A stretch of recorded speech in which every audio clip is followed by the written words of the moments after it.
welcome to the home of Tarot Without Textbooks. Yes, you are watching Griffinscope Tarot, and today I have a brilliant tip for you. So in the comments, not in last night, but the night before, the lady was saying that she was having particular problems with the Hanged Man. Now, the Hangman is one of those cards, just like the Devil, the Tower, the Death card. It kind of gives us a little bit of an affronting feeling. It's a little bit scary. What's it all about? So I don't want us to be shrinking violets when it comes to this. We're going to be... Bees just been on this and pollinated it. So that's what I hope to do. So what is the Hangman all about? So when you look at the Hangman in the Crow deck, okay, you can see these flowers, poppies.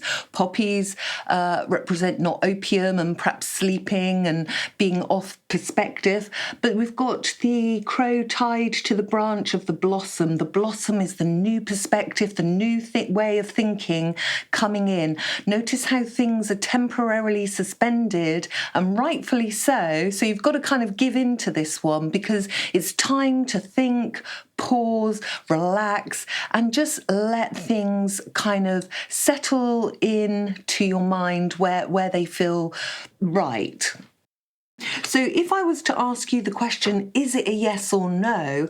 Looking at that, I would definitely say a maybe, because, you know, he's temporarily suspended. Just like with the pendulum, I keep my pendulum in the most odd places. I've just picked all these flowers and I've put the pendulum in the bottom of the vase. I'm not going to get it. But just like the pendulum, you know, swings in the middle when it's a maybe and an inconclusive. So what I want you to do today, this is going to be your homework, okay? I was talking about body language, looking into a card and then really looking into it. So the body language of the Hangman, he's upside down, so he's getting a different perspective than everybody else. Hands behind the back, so there's a surrender to it. And when you make that pose in the body, now maybe if you know, not all of us can climb a tree and do this, so just when you're lying down in bed tonight, perhaps lie horizontally across the bed so you get a different perspective. Notice in the room, nothing around you has changed, everything's the same, but you're just getting a different perspective because your body is lying in a different position. When I was researching this card, I was thinking about stuff like there's a place over where I live, Morgan's Hill, and there's something called the Hangman's Tree, where kind of kids used to kind of ghost hunt and look at porno magazines, this kind of thing, build fires. I remembered at school we also had a poem that we all had to learn and chant in English called The Hangman. The music around the Hangman seems quite aggressive. I was also thinking of Anne Boleyn as well, and when she was hanged, the kind of energies around that. Yeah, the executioner did a little dance around her, first of all, so she did not know when she was going to be beheaded. So different perspectives, different insights. If you can do a headstand, I want you to do a headstand. That will give you this, imagine all the blood rushing to your head. It's filling the brain with all those nutrients. So, yeah. Notice in a love reading, if you were looking at it through the lens of a love, what would the perspective be? Well, for a love reading, it might be that either something is sacrificed, because here in the Hangman, something is always, you know, torn asunder, a life is lost or whatever in real life, not in the tarot. So yes, sacrificing something, one love affair for something that's more befitting and right, or it could be that you just need to wait, pause, sense it out, see how you feel. Also, if it was a health reading, maybe it's time for that person to get a different perspective, a second opinion, something like that. Notice this around the Hangman's head. This is enlightenment, yeah, because he's got that different perspective. It's in the Curious Cats Tarot as well. And that's what's enlightening him, his different thoughts, his spiritual development, all these kind of different things. So again, if you were looking at it through a job perspective, it might be that you need to cut ties, think about things, cut ties, move on, lose one job to gain something better. So that's my homework. Get the hangman out, either lie on the floor or outside. It's a beautiful, beautiful day today. And just make the pose of the hangman, hands behind the back, one leg, the left leg, bent behind the knee of the right. Okay, let me know how you get on with those ones. I'm going to push them up. Really look at the symbols that you've got in your deck, because they might be completely different. There's kind of like a general base of symbols that you get in the cards, but they're all completely different as well at the same time and unique. So just have a go with them. And again, ask those questions. What time of day is it? Is it night? Is it daytime? What season is it? I mean, I would put twilight actually with the hangman, because it's that in-between phase, isn't it? Also, while I think about it, I just want to give you another idea of how you can cleanse your cards.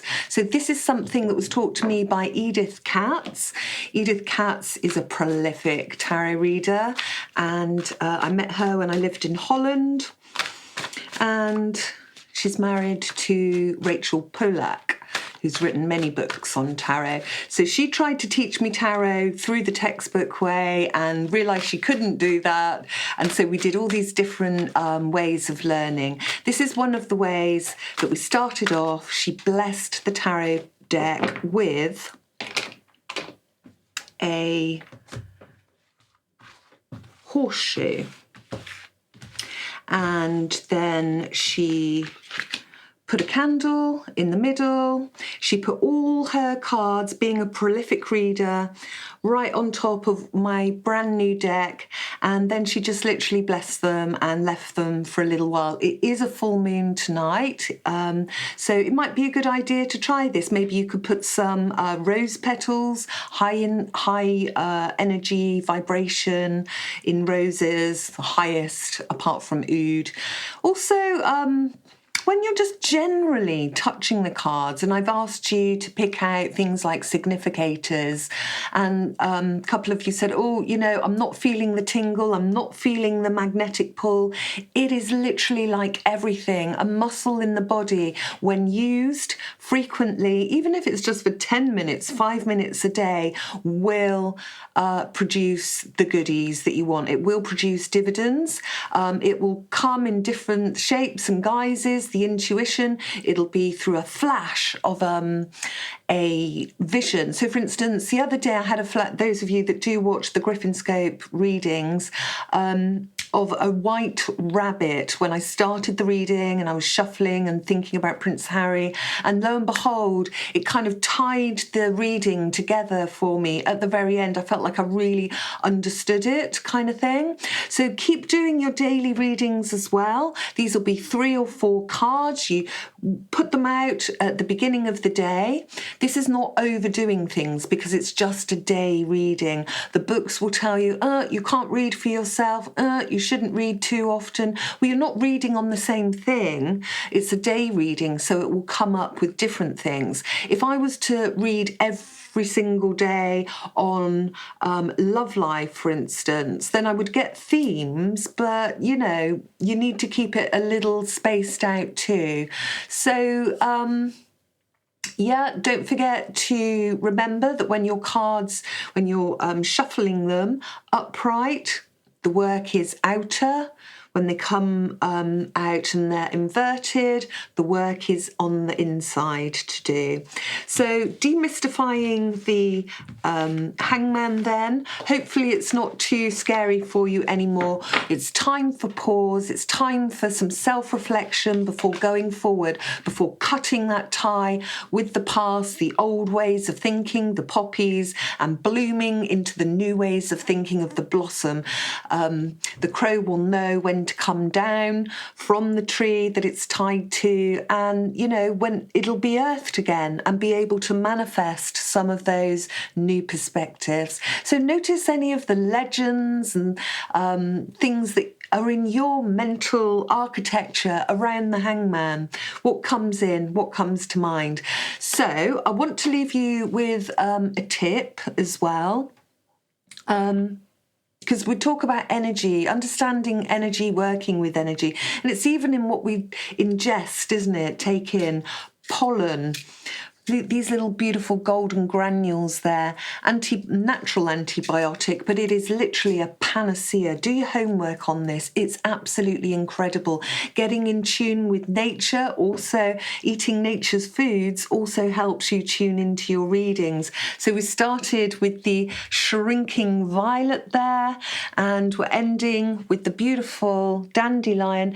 Right when I picked this, I'll show you the picture of it now, it was being pollinated by a honeybee. So that's what I'm imparting to you, pollinating you with the wisdom of the hangman. See you tomorrow. Bye for now.